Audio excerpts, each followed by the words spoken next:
Mark, I'm Linda, and I'm a freshman. My student number is 3. The speech title is Memory Banda, a warrior's cry against child marriage. I'll begin today by sharing a poem written by my friend from Malawi, Eileen Perry. Eileen is only 13 years old. But when we were going through the collection of poetry that we wrote, I found her poem so interesting, so motivating, so I will read it to you. She entitled her poem, I Will Marry When I Want. Laughter. I will marry when I want. My mother can't force me to marry. My father cannot force me to marry. My uncle, my aunt, my brother or sister cannot force me to marry. No one in the world can force me to marry. I will marry when I want, even if you beat me, even if you chase me away, even if you do anything bad to me. I will marry when I want. I will marry when I want, but not before I am well educated, and not before I am all grown up. I will marry when I want. This poem might seem odd, written by a 13-year-old girl, but where I and Eileen come from, this poem which I have just read to you is a warrior's cry. I'm from Malawi. Malawi is one of the poorest countries, very poor, where gender equality is questionable. Growing up in that country, I couldn't make my own choices in life. I couldn't even explore personal opportunities in life. I will tell you a story of two different girls, two beautiful girls. These girls grew up under the same roof. They were eating the same food. Sometimes they would share clothes and even shoes, but their lives ended up differently, in two different paths. The other girl is my little sister. My little sister was only 11 years old when she got pregnant. It's a hurtful thing. Not only did it hurt her, even me. I was going through a hard time as well. As it is in my culture, once you reach puberty stage, you are supposed to go to initiation camps. In these initiation camps, you are told how to sexually please a man. There's the special day, which they call very special day, where a man who is hired by the community comes to the camp and sleeps with the little girls. Imagine the trauma that these young girls go through every day. Most girls end up pregnant. They even contract HIV and AIDS and other sexually transmitted disease. For my little sister, she ended up being pregnant today. She's only 16 years old, and she has 3 children. Her first marriage did not survive, nor did her second marriage. On the other side, there is this girl. She's amazing. Laughter, applause. I call her amazing because she is. She's very fabulous. That girl is me. Laughter. When I was 13 years old, I was told, you have grown up. You have now reached of age.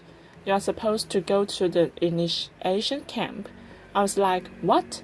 I'm not going to the initiation camps. You know what the women said to me? You are a stupid girl, stubborn. You do not respect the traditions of our society, of our community. I said, no, because I knew where I was going. I knew what I wanted in life. I had a lot of dreams as a young girl. I wanted to get well educated, to find a decent job in the future. I was imagining myself as a lawyer, seated on that big chair. Those were the imaginations that were going through my mind every day, and I knew that one day I would contribute something, a little something to my community. But every day after refusing, women would tell me, look at you, you are all grown up. Your little sister has a baby. What about you? That was the music that I was hearing every day. And that is the music that girls hear every day when they don't do something that the community needs them to do. When I compared the two stories between me and my sister, I said, why can't I do something? Why can't I change something that has happened for a long time in our community?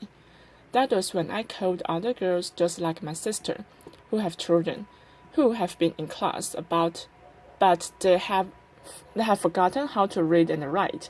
I said, come on, we can remind each other how to read and write again, how to hold the pen, how to read, to hold the book.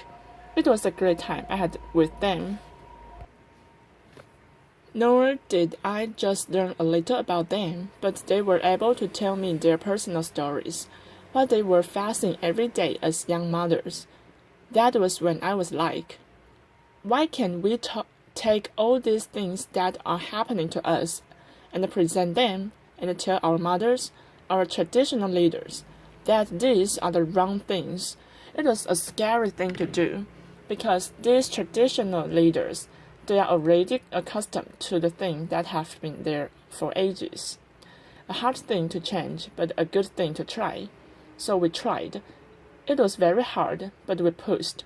And I'm here to say that in my community, it was the first community after girls pushed so hard to our traditional leader. And our leader stood up for us and said no girl has to be married before the age of 18. Applause. In my community, that was the first time a community, they had to code the bylaws, the first bylaw that protected girls in our community. We did not stop there. We forged ahead. We were determined to fight for girls not just in my community, but even in other communities. When the child marriage bill was being presented in February, we were there at the Parliament House every day when the members of Parliament were entering. We were telling them, would you please support the bill? And we don't have much technology like here. But we have our small phones, so we said, why can't we get their numbers and text them? So we did that. It was a good thing. Applause. So when the bill passed, we texted them back, thank you for supporting the bill. Laughter. And when the bill was signed by the president, making it into law, it was applause. Now, in Malawi, 18 is the legal marriage age, from 15 to 18. Applause. It's a good thing to know that the bill passed, but let me tell you this. There are countries where 18 is the legal marriage age, but don't we hear cries of women and girls every day? Every day girls' lives are being wasted away. This is high time for leaders to honor their commitment. In honoring this commitment, it means keeping girls' issues at heart every time. We don't have to be subjected a second, but they have to know that women, as we are in this room, we are not just women, we are not just girls, we are extraordinary. We could do more. We can do more. And another thing for Malawi, and not just Malawi, but other countries, the laws which are there. You know how a law is not a law until it's enforced. The law which has just recently passed and the laws that in other countries have been there. They need to be publicized at the local level, at the community level, where girls' issues are very striking. Girls face issues, difficult issues, at the community level every day. So if these young girls know that there are laws that protect them, they will be able to stand up and defend themselves, because they will know that there is a law that protects them. And another thing I would say is that girls' voices and women's voices are beautiful. They are there, but we cannot do this alone. Male advocates, they have to jump in, to step in and work together. It's a collective work. What we need is what girls elsewhere need. Good education, and above all, not to marry will list 11. And furthermore, I know that together we can transform the legal. the cultural and political framework that denies girls of their rights. I'm standing here today and declaring that we can end child marriage in a generation. This is the moment where a girl, and millions of girls worldwide, will be able to say, I will marry when I want. Applause. Thank you. Applause.